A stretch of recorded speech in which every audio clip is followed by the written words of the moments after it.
अस्सलाम वालेकुम guys, welcome back to our channel. This is Saad Hasham and this is Zurain Akhtar. आज आपकी भरपूर फरमाइश पे दोबारा से वीडियो बनाने लगे हैं और अब से हम लोग वीडियो रेगुलर बनाया करेंगे, कोशिश किया करेंगे कि रेगुलर वीडियो बनाएं, ऐसे ही बिल्कुल।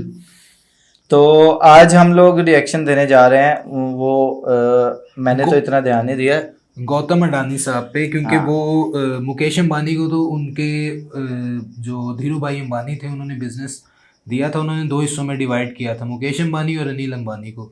लेकिन जो गौतम अडानी है वो सेल्फ मेड एंटरप्रेन्योर और बिजनेसमैन है। उन्होंने जो कुछ कमाया, जो कुछ बनाया, जो एम्पायर खड़ा किया, उन्होंने अपने बलबूते पे खड़ा तो किया। इंटरेस्टिंग होने जा रही है आज की वीडियो। इंटरेस्टिंग, बहुत इंटरेस्टिंग होगी। इसमें अडानी के बारे में हर चीज़, मतलब वो कहाँ से स्टार्ट हुए और कैसे उन्होंने अपना एम्पायर खड़ा किया। एक मिडिल क्लास फैमिली में जन्म लेने के बावजूद उन्होंने इतना बड़ा एम्पायर खड़ा किया और अभी वो इंडिया के दूसरे रिचेस्ट पर्सन हैं। टाटा को भी क्रॉस कर दिया। टाटा को भी क्रॉस कर दिए।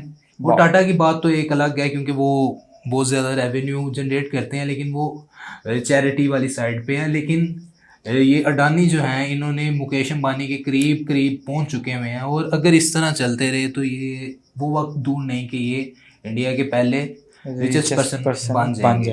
तो ज़्यादा टाइम नहीं वेस्ट करते, उससे पहले हमेशा की तरह एक रिक्वेस्ट है, हमारे चैनल को सब्सक्राइब कर लें, हमारी वीडियो को लाइक करें और फैमिली एंड फ्रेंड्स के साथ उसको शेयर करें। ठीक है, अभी हम चलते हैं वीडियो की तरफ। वीडियो लगाने जा रहे हैं हम लोग, इसको तो टाइम लगेगा। अच्छा, मेरी एक और बात है, वीडियो लगाने से पहले आप ये सुन लें कि मैं उन तमाम लोगों का बहुत ज़्यादा शुक्रिया अदा करना चाहता हूं जो लोग हमें अभी तक सपोर्ट करते आ रहे हैं। क्योंकि वीडियो बनाए हुए काफ़ी अर्सा हो गया, हमें 7-8 मंथ हो चुके हैं और उसके बाद हम वीडियोस बना रहे हैं। तो देखते हैं अब आपकी सपोर्ट, आपका प्यार बरकरार रहता है या नहीं।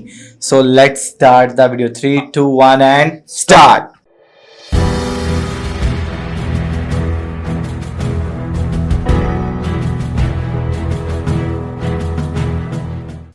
दोस्तों, जब भी कभी भारत के सबसे अमीर लोग या फिर सबसे कामयाब बिजनेसमैन की बात की जाती है तो ऐसे में मुकेश अंबानी और गौतम अडानी जैसे नाम हमारे दिमाग में सबसे पहले आते हैं।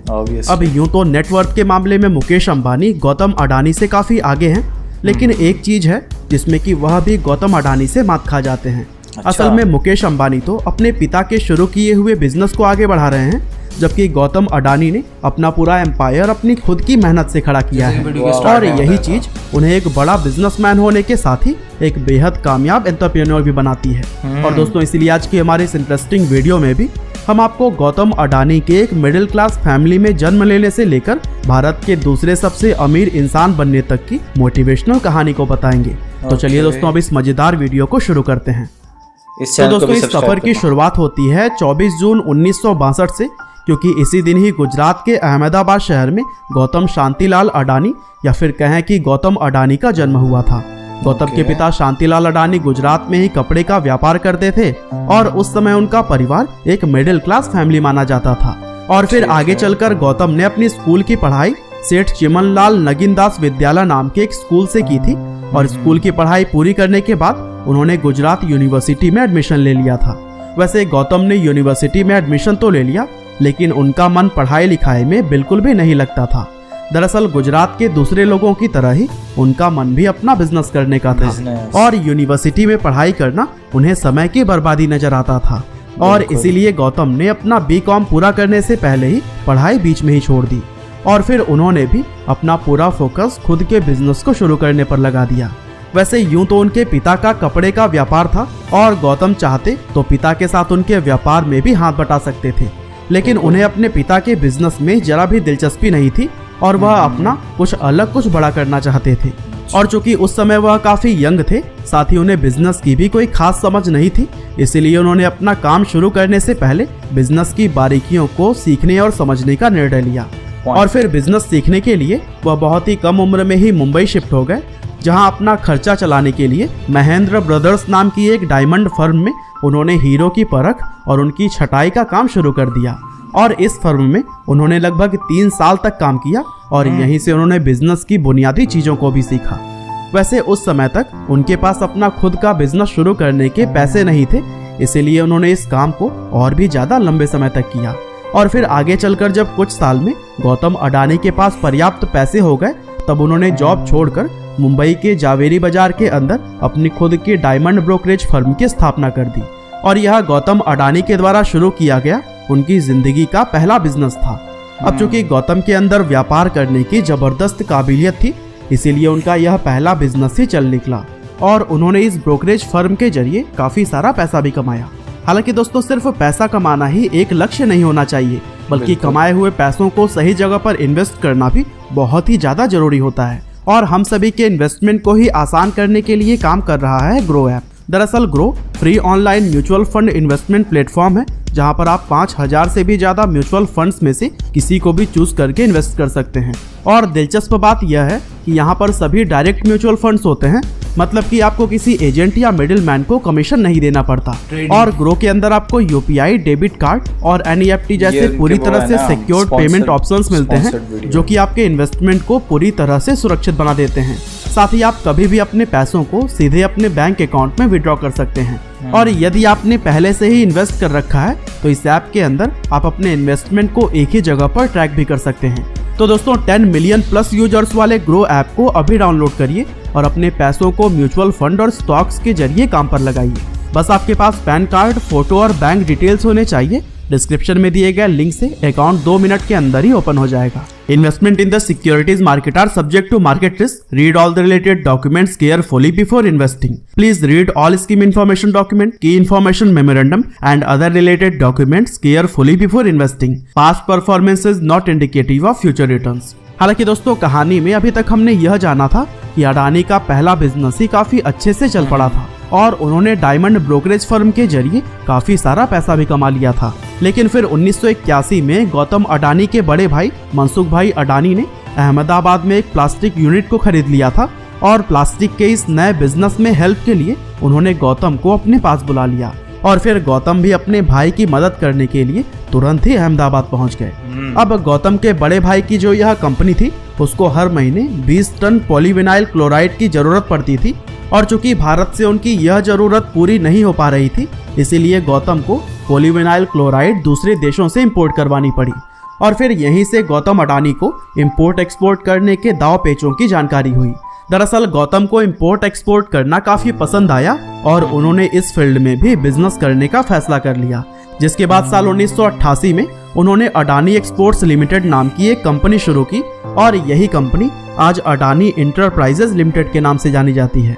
गौतम की मेहनत, लगन और बिजनेस करने की समझबूझ की वजह से उनका इंपोर्ट एक्सपोर्ट का यह बिजनेस भी चल निकला और उन्होंने इससे भी खूब सारा पैसा कमाया। दरअसल उनकी यह कंपनी मुख्य रूप से कृषि और पावर उत्पादों में व्यापार करती थी और बहुत कम समय में ही उनके इस व्यापार ने काफी तरक्की कर ली थी। इसके बाद साल 1991 में इकोनॉमिक लिबरलाइजेशन पॉलिसीज के आने के बाद से प्राइवेट कंपनियों के लिए व्यापार के और भी नए नए अवसर खुलने शुरू हो गए और गौतम अडानी ने इन अवसरों का भरपूर लाभ उठाया। असल में लिबरलाइजेशन के आने के बाद से उन्होंने अपनी कंपनी और अपने व्यापारों को और भी ज्यादा तेजी से बढ़ाना शुरू कर दिया और उन्होंने मेटल, टेक्सटाइल और इंफ्रास्ट्रक्चर के फील्ड में भी कदम रख दिया था। वैसे इस समय तक गौतम का बिजनेस तो काफी बड़ा हो चुका था, लेकिन उन्हें इसमें एक बड़ी समस्या भी आ रही थी, क्योंकि गौतम का इंपोर्ट एक्सपोर्ट का बिजनेस बहुत ज्यादा बड़ा हो गया, जिसकी वजह से हर रोज उनके बहुत सारे शिप बंदरगाह पर आते थे और बंदरगाह पर रहने वाली भीड़ और रश की वजह से अक्सर उनके शिप्स लेट हो जाते और इस वजह से उनका समय तो बर्बाद होता ही था, साथ ही बिजनेस में भी लॉस हो जाता था। और अपनी इस समस्या से निपटने के लिए उन्होंने पोर्ट्स यानी कि बंदरगाहों के बिजनेस में उतरने का निर्णय लिया और फिर बंदरगाहों के क्षेत्र में उतरने का मौका उन्हें साल 1994 में मिल गया। दरअसल गुजरात की सरकार ने कच्छ में मौजूद मुंद्रा पोर्ट को चलाने का काम किसी प्राइवेट कंपनी को देने का निर्णय लिया और साल 1955 में गौतम ने गुजरात सरकार से यह कॉन्ट्रैक्ट हासिल कर लिया, जिसके बाद मुंद्रा पोर्ट उनके अंडर में आ गया था। और दोस्तों, बताया जाता है कि आज गौतम जिस भी मुकाम पर हैं, उसका सबसे बड़ा श्रेय जाता है इसी कॉन्ट्रैक्ट को ही हासिल करना। और फिर इस तरह से Adani ports and special economic zone limited company की शुरुआत हुई थी और आज की अगर बात करें तो यह कंपनी भारत की सबसे बड़ी प्राइवेट मल्टी पोर्ट ऑपरेटर और मुंद्रा पोर्ट भारत का सबसे बड़ा प्राइवेट बंदरगाह कहलाता है। हालांकि आगे चलकर इंपोर्ट एक्सपोर्ट के बिजनेस के लिए दूसरे लोगों के शिप्स का इस्तेमाल करना गौतम अडानी के लिए घाटे का सौदा हो रहा था, क्योंकि शिप्स टाइम पर उपलब्ध नहीं हो पा रहे थे और फिर उन्होंने बहुत सारे शिप्स को खरीदकर इस समस्या का भी निवारण कर दिया। और फिर इस तरह से इंपोर्ट एक्सपोर्ट के बिजनेस में जबरदस्त सफलता हासिल करने के बाद साल 1996 में उन्होंने पावर बिजनेस में एंटर किया।